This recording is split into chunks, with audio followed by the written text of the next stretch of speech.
Welcome to Catherine's tutorial. In this video, we'll learn about female reproductive system of earthworm in detail. Earthworm is known as hermaphrodite because they have testes and ovary in the same organism. So whatever the organism may be, if they have testes and ovary inside them or in one organism, it is represented as hermaphrodite. We use the term hermaphrodite to refer the organism which has both testes and ovary. Organism will always undergo sexual reproduction. The sexual reproduction, even though they have both testes and ovary, they always undergo cross-fertilization. So they avoid self-fertilization. How the self-fertilization is avoided? Because they have both testes and ovary inside them, they are going to produce sperm and ova. Then how they avoid self-fertilization? It is by means of one more mechanism known as protandrous. Protandrous, which means the sperms are the testes. Testes will mature earlier than the ovary. The sperms or the testes will mature earlier than the ovary. There is a difference in timing of maturation. So this one avoids, or this particular mechanism avoids the self-fertilization in these group of organisms. So we'll just go with female reproductive system. The female reproductive system consists of a pair of ovaries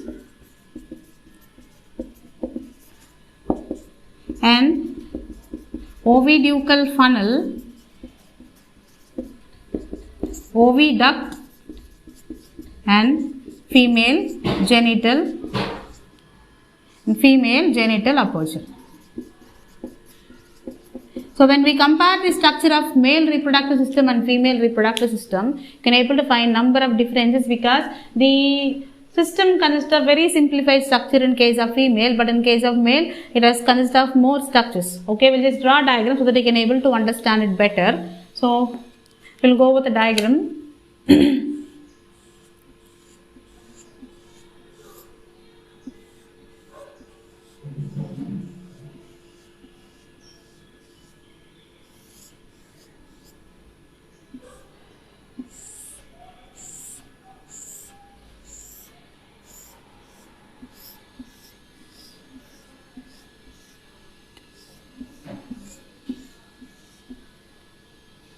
Okay, I am just drawing it from 5th, 6th, 7th, 8th, 9th, 10th, 11th, 12th, 13th and 14th.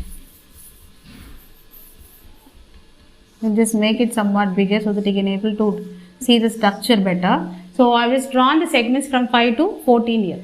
So as we've learned already, it consists of a pair of ovaries. These pair of ovaries are present on the 13th segment. So you can able to find the ovaries present on the 13th segment. So these structures are long tubular structures. So this type of structure you can able to find. So these are ovaries. When you magnify the structure, you can able to see it has been attached to the septum. So it is a septum. So from here you can able to find the ovaries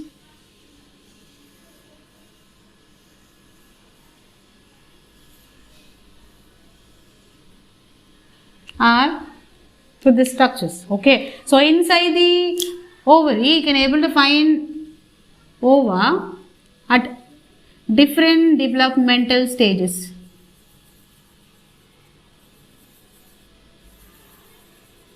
So the ovas are arranged in a linear order with different developmental stages inside the ovary.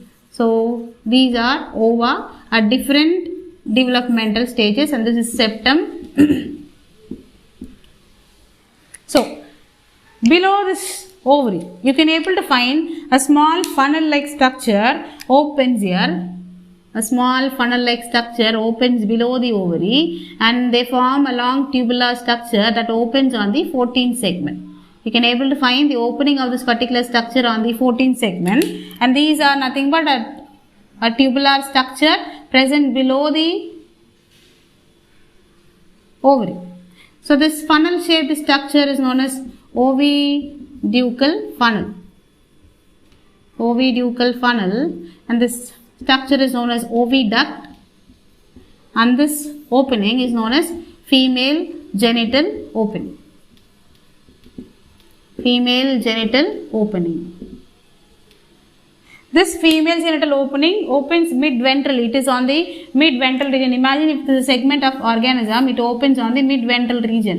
But in case of male, you can able to find they are opening on this sides. It is a pair of structure in case of male, but it is opening in a mid-ventral region in case of female. These are the genital pore. Okay. So, what are these structures are remaining? Okay. The important structures what we have to learn is about spermathecae. Spermathecae. When we started learning about the morphology of earthworm, we learned about spermathecae. These spermathecae are 4 in number. They are 4 pairs actually. They are not 4 in number. They are in 4 pairs. We'll just draw the diagram of spermathecae which is present between the segments of 6 to 9. It opens here. So these are small flask shaped structures.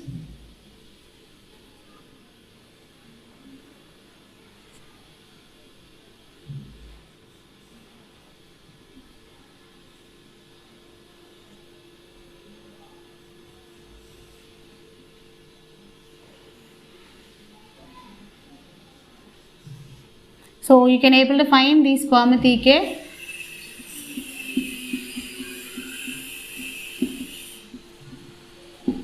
Spermathecae which is present between the segments of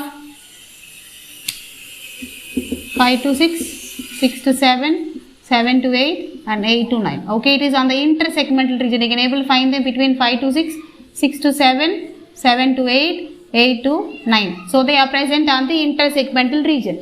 When you magnify the structure of spermathecae, you can able to find the structure. I'll just draw it here. It is a small. It is known as diverticulum. Diverticulum. This is known as ampulla, and this region is known as neck region of spermathecae. Okay, what is the function of spermathecae? These spermathecae help in storing the sperms during copulation. They help in